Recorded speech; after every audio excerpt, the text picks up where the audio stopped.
Ladies and gentlemen, the Governor of the State of Maryland, Larry Hogan.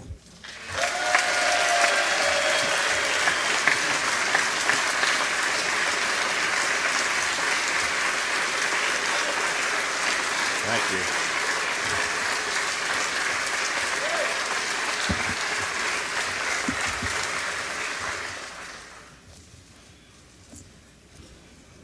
My fellow Marylanders, as we come together once again for this honored tradition, it is my distinct privilege to be the first Maryland governor to begin a State of the State address by saying, Madam Speaker,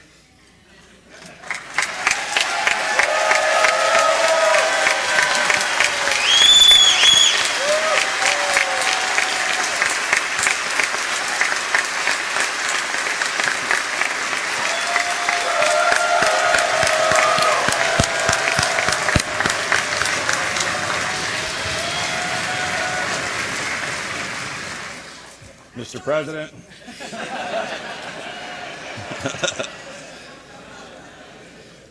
members of the General Assembly, and distinguished guests, it speaks to the greatness and diversity of our state and to the progress that we have made together that a young lawyer from Baltimore City, an African-American leader from Baltimore County, and a Republican businessman from Prince George's are all here before this General Assembly, having been chosen to lead our great state at the dawn of this new decade. This is possible because of those who came before us, selfless leaders like George Washington, who resigned as commander of the Continental Forces just a few steps down the hall in our old Senate chamber. Francis Scott Key, who, when the future of a fledgling nation was in doubt, penned the words that continue to inspire us today.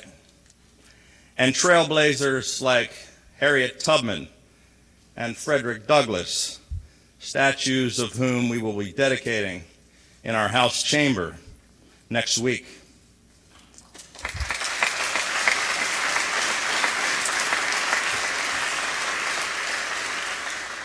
Leaders who displayed such courage and sacrifice in the name of freedom.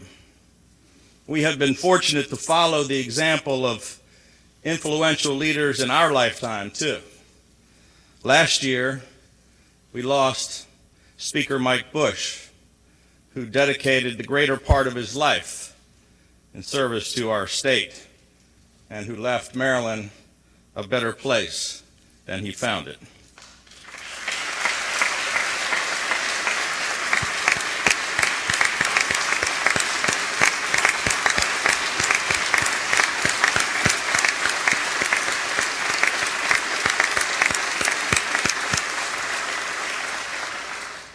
And Thomas V. Mike Miller, Jr., who after serving as Senate President longer than anyone in American history, is now beginning his 50th year of public service as Senate President Emeritus.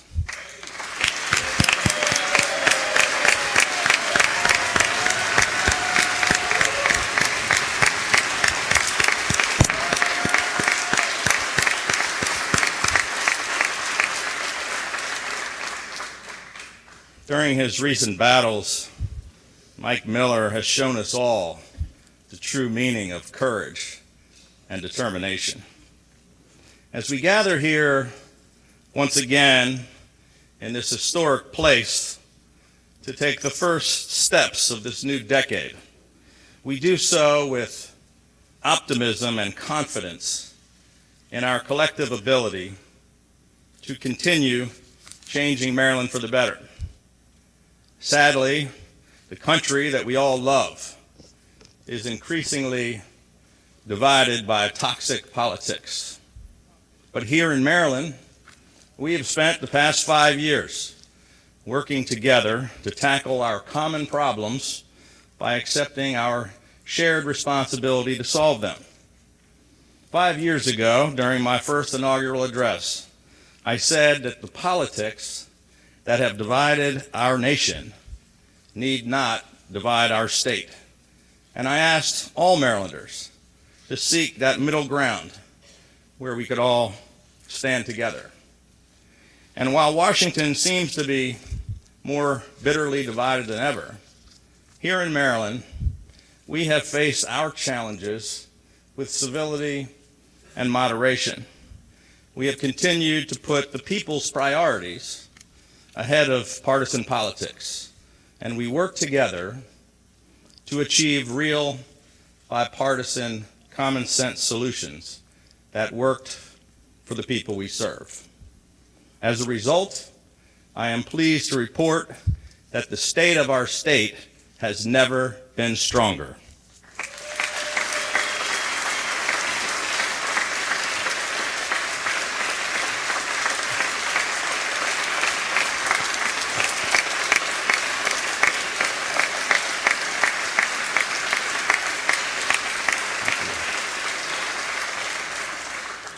The people of Maryland, regardless of their party affiliation, are overwhelmingly pleased with the job that we have been doing.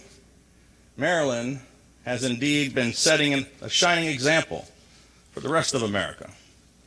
And as we embrace the promise of this new decade, we have a renewed opportunity to meet the challenges that lie ahead by continuing on that path and by being accountable to the people who sent us here. 5 years ago, I pledged to put more people to work, to grow the private sector, and to turn Maryland's economy around. And we have done exactly what we said we were going to do. More businesses are now open, and more people are working than ever before in the history of our state. We ushered in the largest decline in unemployment ever recorded and had one of the greatest economic turnarounds in America. But there is one part of our economy which I can't fix without your help. Nearly every day, I hear from folks who say, I love the state of Maryland. I've spent my whole life here, and I don't want to leave my kids and grandkids, but I just can't afford to stay here on a fixed income. We are losing many of our best citizens, people who have contributed so much and still have so much more to offer, are moving to other states for one reason, and that's our state's sky-high retirement taxes. They tell me that Maryland's retirement taxes are simply too high and that they're moving to Delaware or Florida, the Carolinas, or any other state where they don't take so much out of their retirement checks. So we propose the Retirement Tax Reduction Act of 2020, which will provide more than $1 billion in tax relief over 5 years. Under this plan, retirees making $50,000 or less who are often forced to make tough choices every single day just to make ends meet will pay no state income tax whatsoever.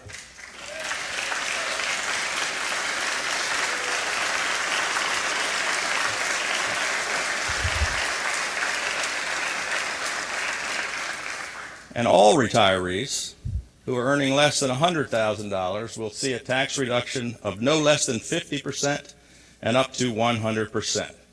This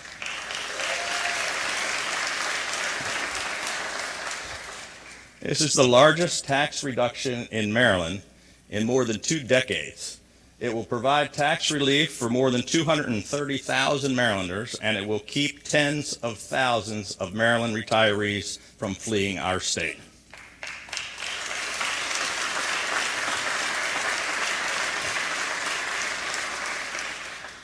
We have some of the best and most highly funded schools in America, and we have provided record funding 6 years in a row, committing nearly $40 billion to K through 12 education. We enacted the Casino Lockbox Initiative, which will require the investment of an additional $4.4 billion more into our local schools for critical things like increasing teacher salaries, pre-K expansion, extended academic programming for at-risk students, and innovative career technology programs. And we invested $350 million more in our FY 2021 budget to fully fund the recommendations of the Kirwan Commission without raising taxes.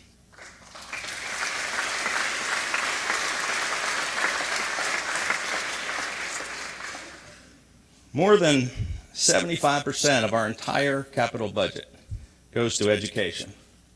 No governor in the history of this state has ever invested more in education. And you can help us build on that historic investment by passing our Building Opportunity Act of 2020 that will provide a record $3.9 billion in funding, the largest investment ever in school construction, which will enable us to fulfill every single request from every single jurisdiction in the state for new school construction and for upgrades and repairs to aging schools.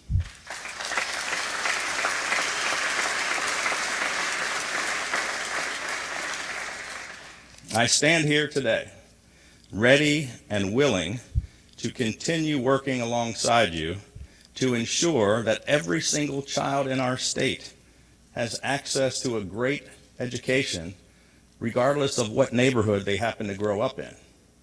But instead of continuing to simply debate how much more we should spend, let's have productive discussions about how we can hold local school systems accountable for the billions of state tax dollars we are already investing.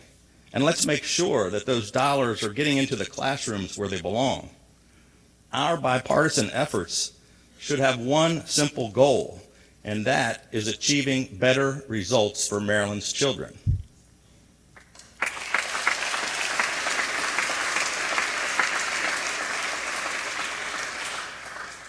We have taken a balanced and inclusive approach to infrastructure, investing $14 billion in transit, the most ever, and beginning construction on the Purple Line, which is the largest P3 transit project in North America. We proposed and negotiated a regional solution to address WMATA's $500 million a year shortfall in order to save the metro system.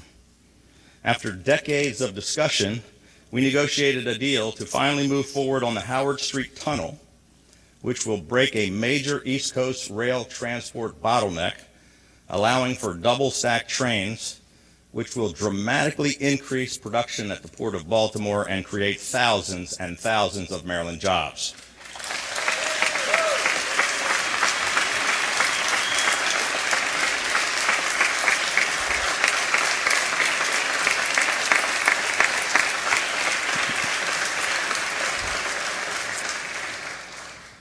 We have moved forward on nearly all of the highest priority transportation projects in every single jurisdiction all across our state. Over 800 projects totaling $9 billion in roads and bridges are currently under construction. We advanced a transformative regional interstate traffic relief plan, which will finally begin to address the second worst traffic congestion in America and solve what has been the #1 problem in the region for decades. And as chairman of the nation's governors, I'm leading a national initiative focused on rebuilding America's crumbling infrastructure.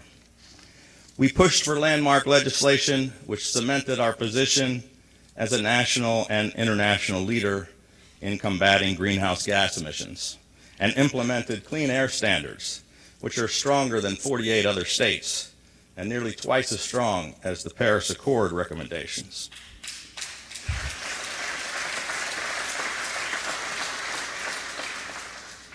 When it comes to the Chesapeake Bay, we committed $6 billion, the most ever in history, to clean up the bay. And as chairman of the 6-state regional commission, the Chesapeake Executive Council, I stood up and led the fight to protect and restore federal funding for the Chesapeake Bay. And we're pushing for action to hold the Commonwealth of Pennsylvania and the EPA accountable for the pollution coming down the Susquehanna River over the Conowingo Dam and into the bay.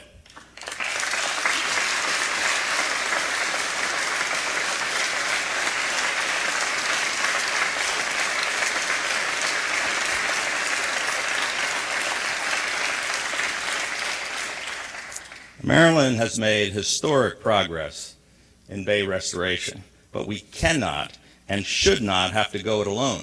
I intend to keep pushing our upstream neighbors and federal partners to ensure that they are doing their fair share to protect this national treasure. To ensure that public officials are worthy of the trust that the people have placed in them, we introduced the Ethics and Accountability in Government Act to strengthen and toughen state ethics laws. This is an important effort to help restore the public's trust and to bring further transparency and accountability to Annapolis. We cannot allow the unethical behavior of a few to tarnish the goodwill of the many in our state capital.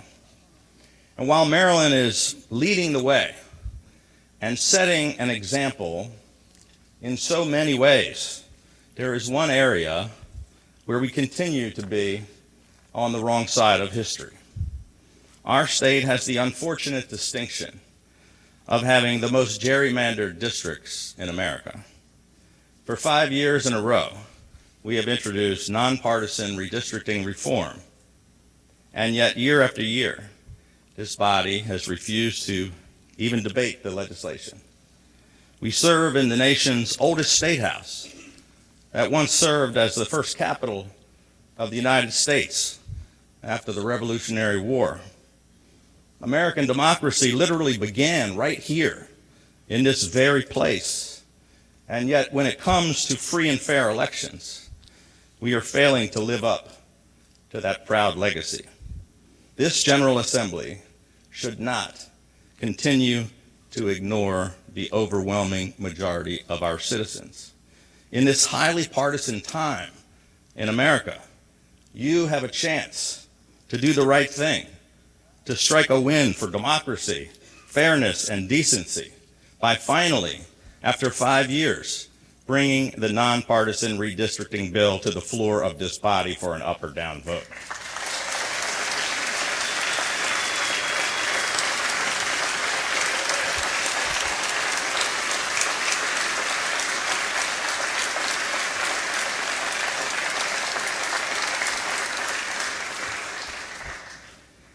Now, every issue that I've talked about here today, and all of the bills that you will be considering over the next 61 days, are important and worthy of debate and discussion.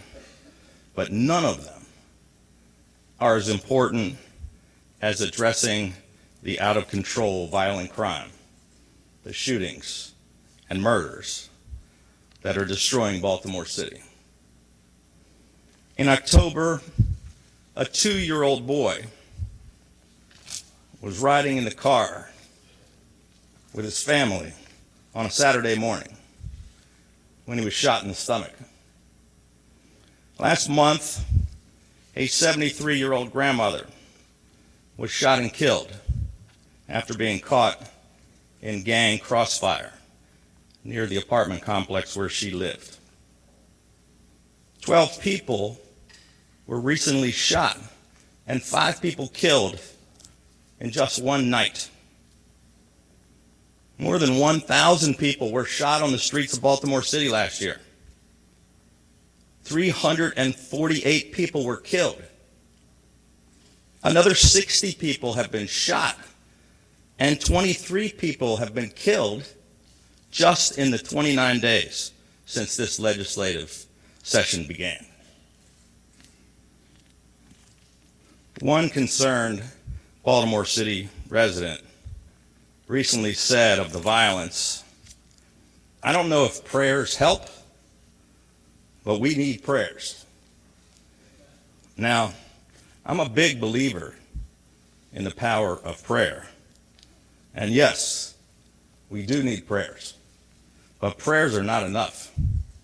We also are going to need you to take action to get these shooters off our streets.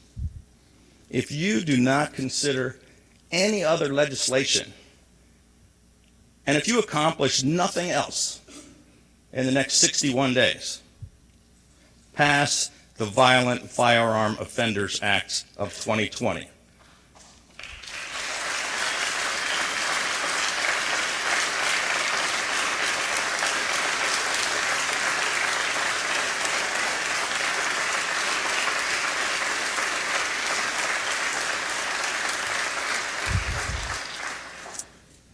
This increases penalties for those who use guns to commit violent crimes, toughens penalties for those who possess stolen firearms and guns with obliterated serial numbers, and those who use, possess, or supply illegal guns to violent criminals, and pass the Witness Intimidation Prevention Act, which toughens penalties for those who intimidate and threaten witnesses, and the Judicial Transparency Act, because the public has a right to know about the sentences that judges are giving to the most violent offenders. We have been fighting to bring more transparency and accountability to the executive branch and the legislative branch. There's no reason why the judicial branch can't be held accountable as well.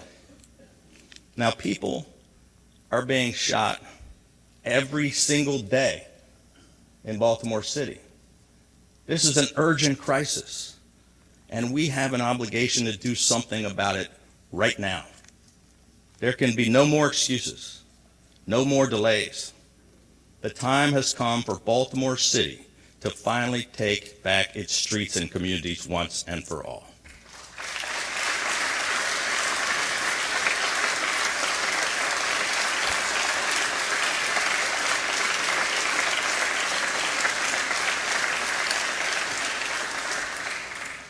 And they simply cannot do it without decisive action from this General Assembly. Now, I recently had the chance to visit Umar Boxing in West Baltimore, where Hall of Fame boxer Marvin McDowell trains and mentors local kids. And he's not just teaching them boxing skills and discipline, he's also teaching them life skills and giving them hope. His motto is, "No hooks before books." And I met just as many kids who were there studying as there were boxing. Marvin is fighting every day to save young people and the city that he loves. Marvin said, "If everybody had the same attitude I had of hope, then that would be a change." We're honored to have Marvin McDowell here with us this afternoon. Marvin, thank you so much. Thank you for making a difference.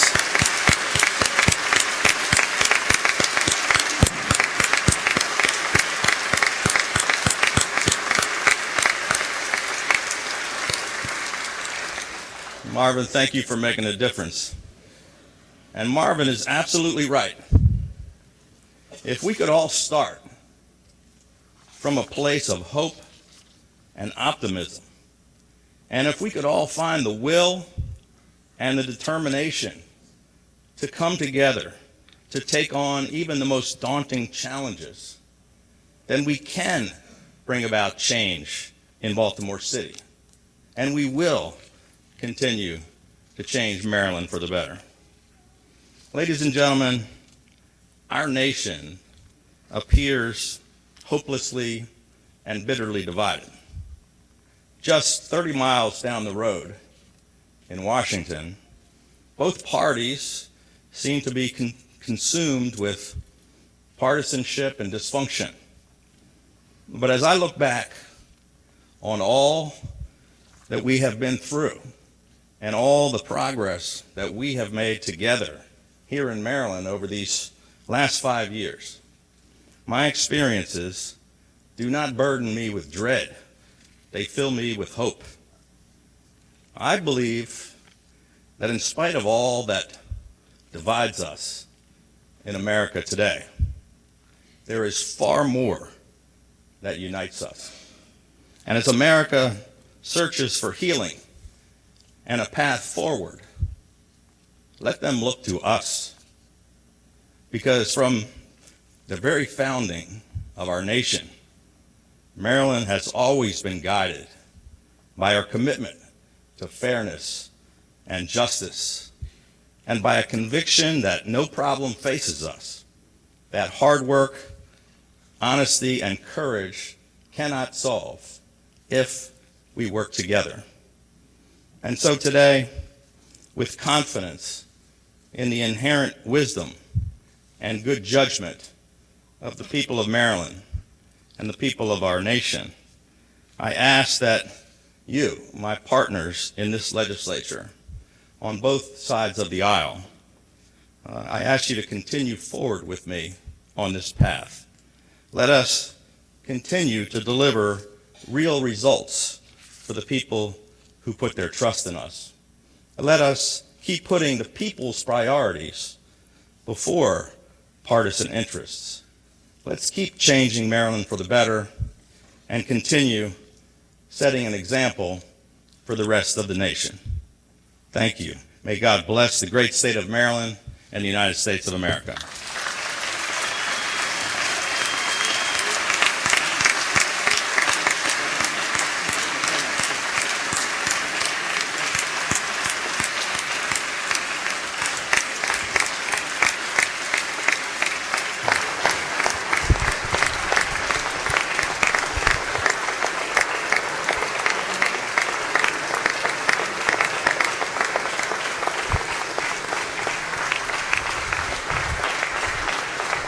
Madam Speaker.